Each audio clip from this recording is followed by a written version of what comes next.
Великая Отечественная война длилась, как известно, не один год. И событий за это время произошло столько, что обстановка кардинально поменялась с 41 по 45 год. От опасности, что немцы займут Москву, до переломов в Сталинграде и довольно-таки быстрого передвижения по Европе бойцов РКК до взятия Рейхстага.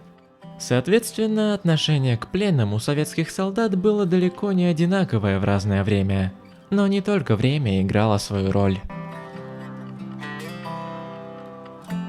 В фильмах про войну, в российских и советских, показывают, как немцы среди пленных ищут коммунистов, комиссаров, идейных людей. Это не зря, с учетом того, что война была народной.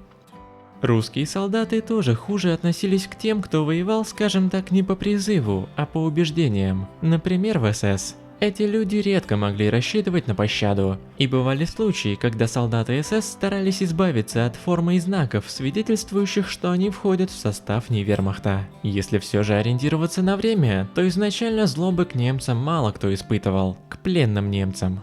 Скорее было любопытство. Свою роль сыграла телеграмма Георгия Константиновича Жукова, направленная начальником фронтов и военных советов. В ней указывалось, что СССР воюет с немецкими империалистами, а не с пролетариями. Остановимся на этом подробнее. Германская революция. Как вы, наверное, знаете, в 1918 году в Германии тоже была революция. Но там не случилось так, как в России. Кайзер, конечно, потерял власть, но пролетариат править страной не стал. Это было большое расстройство для большевиков. Очень уж они надеялись, что в Германии все будет так же, и объединив усилия пролетариев двух стран, а может и не двух, можно будет строить Зимшарную республику. Не случилось. Тем не менее, большевики были уверены, что западное общество делится на буржуазию и пролетариат. Была уверенность и в том, что немецкий пролетариат насильно заставляют воевать. В принципе, так и было. Только вот германские рабочие и крестьяне не очень-то думали о революции. Не собирались они объединяться с коммунистами. Скажу так, что красных у немцев было не так уж и много. Поэтому телеграмма Жукова вызывает двоякое ощущение. С одной стороны, действительно, на Восточном фронте было огромное число немцев, которые не рады были командировке в СССР. Поэтому работяге, допустим, пришла повестка, он и воевать не хочет, и отказаться не может. С другой стороны, такие вот люди выполняли приказы своего командования с немецкой педантичностью.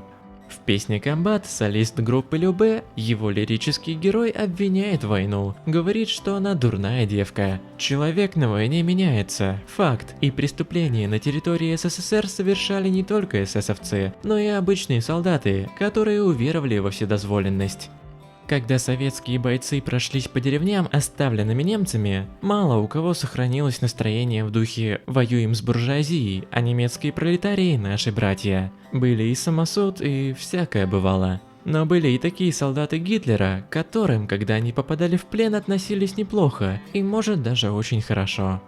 Что такое хорошо? Это значит, что пленных не трогали, не думали расстреливать, давали им хлеба, иногда наливали. В Сталинграде было и такое, когда советские солдаты снимали с себя шинели и набрасывали их на плечи пленных немцев.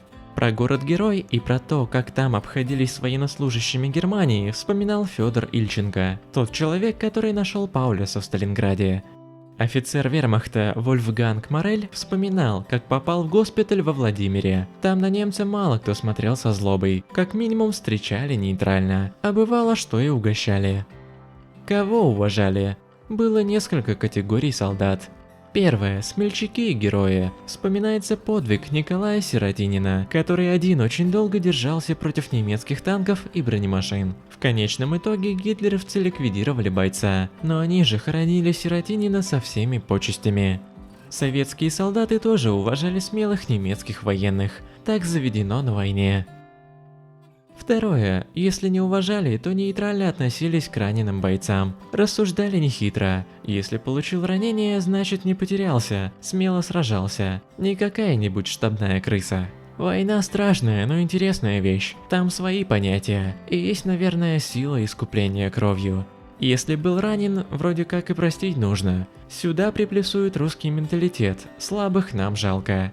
Третье. Не трогали тех, кто добровольно и целыми подразделениями сдавался в плен. Можно вспомнить 6-ю роту 282-й немецкой пехотной дивизии. Лейтенант Гайль, поняв, что шансов победить русских нет, посоветовал своим солдатам сдаться. Дело было в 1943 году. И правильно посоветовал, потому что большинство из этой роты выжило и попало домой.